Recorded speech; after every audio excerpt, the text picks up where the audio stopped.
1,016 new COVID-19 cases have been reported in Singapore, taking the national total past 10,000.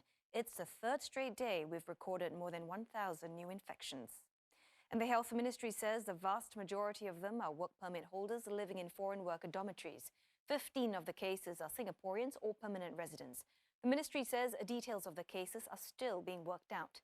The circuit breaker has already been extended by 4 more weeks to the 1st of June. Foreign workers here will be taken care of as Singapore ramps up measures to stop the spread of COVID-19.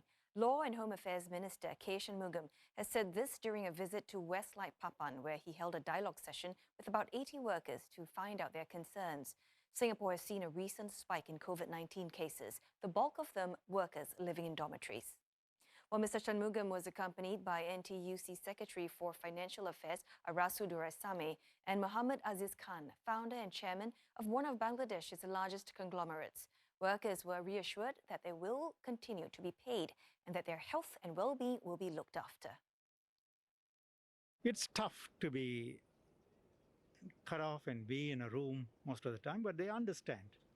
Their main request is they hope after this is over, they will be allowed to continue to work in Singapore. Singapore is their destination of choice. And I said, well, we hope so too, that they can work here. To get feedback, to understand, to hear from them, and to give them assurance. Yeah, that's the main purpose of the visit. Mr. Shanmugam also explained why Singapore needs to adopt a tough stance against those who flout circuit breaker measures, and that includes some work permit holders who have had their passes revoked as a result.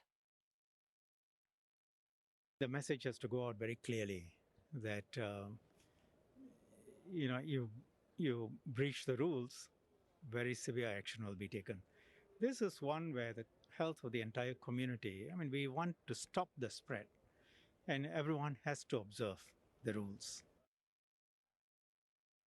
Well, no one was turned away from 4 popular wet markets, even as entry restrictions took effect today as part of stricter circuit breaker measures. Authorities say they are taking an advisory approach for now.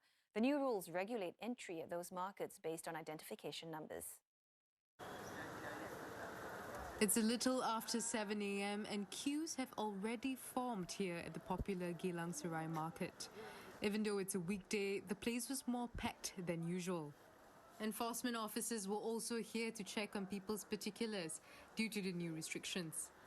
It was announced on Tuesday that entry into the 4 popular markets, Geylang Serai Market, Chong Pang Market, the market at Block 505 Jurong West Street 52, and the one at Block 20 Marsiling Lane will be based on the last digit of their NRIC or foreign identification number. Those with an even number can only shop on even-numbered dates, and vice versa. But this was the first day of enforcement, so those who came on the wrong date were not turned away and allowed to enter. They were reminded of the new regulation. Signs like this were also put up to increase awareness. The National Environment Agency says they are taking this advisory approach for the time being, but will continue to monitor the situation before deciding on whether to implement the restrictions fully. Despite the approach to ease the public in, there were mixed reactions. 这种事情没有办法啊，一定要照这样走了，比较好啊。Maybe it's the last day for me to come here lah. Then I will go to other neighborhood area market lah. It doesn't really affect me because I'm actually currently not working, so I can still go to the normal market if I need to. But this one is for Ramadan, so we just buy the whole in the whole bundle. 现在这个情况就是我们要排队啊，又要单数或者双数的日期才能够来啊。那这些都是平常都不会有这些障碍嘛，就是这个东西就是变成了现在非常的不习惯了啊。The Pasar Geylang Serai Merchants Association, which operates the wet market, believes the new measures will be able to limit overcrowding, but they may pose some challenges due to the market's popularity.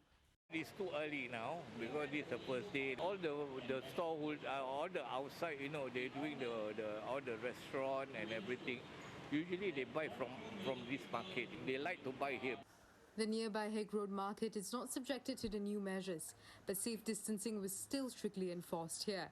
The market, though, was not busier than normal. There was hardly any crowd by 9 a.m. Now a lot of people stay at home, work from home, and then they also try to minimize the coming out.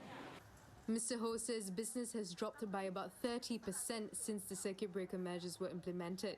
He hopes the new measures will draw the crowds to places like Hick Road Market. More than 200 people were caught by enforcement officers today as tighter circuit breaker measures kicked in. 150 for not complying with safe distancing, while the rest were not wearing a mask.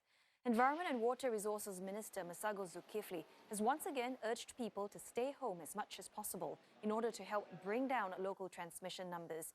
He notes that crowds in the markets have thinned and is heartened to hear that people generally understand the objectives of the additional control measures. Those using and providing essential services are getting creative to get around a sudden manpower shortage. The move comes after the announcement that all migrant workers living in dorms will be barred from leaving their premises to contain the coronavirus.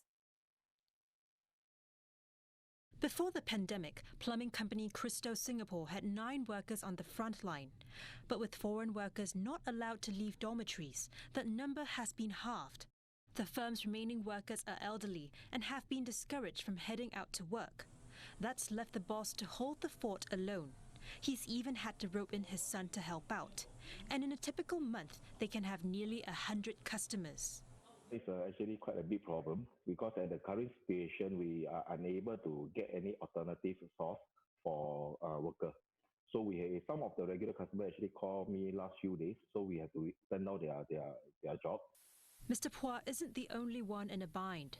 The secretary of the Singapore Plumbing Society says that for most firms in the industry, foreign workers make up as much as 90% of their strength.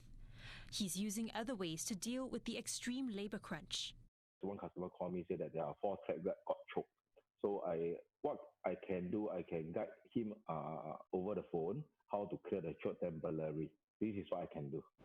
Another facility manager that handles around 170 properties says its vendors for security, landscaping, pest control and refuse collection have been hit hard too. That's forcing it to be nimble. Who will be doing the watering of plants?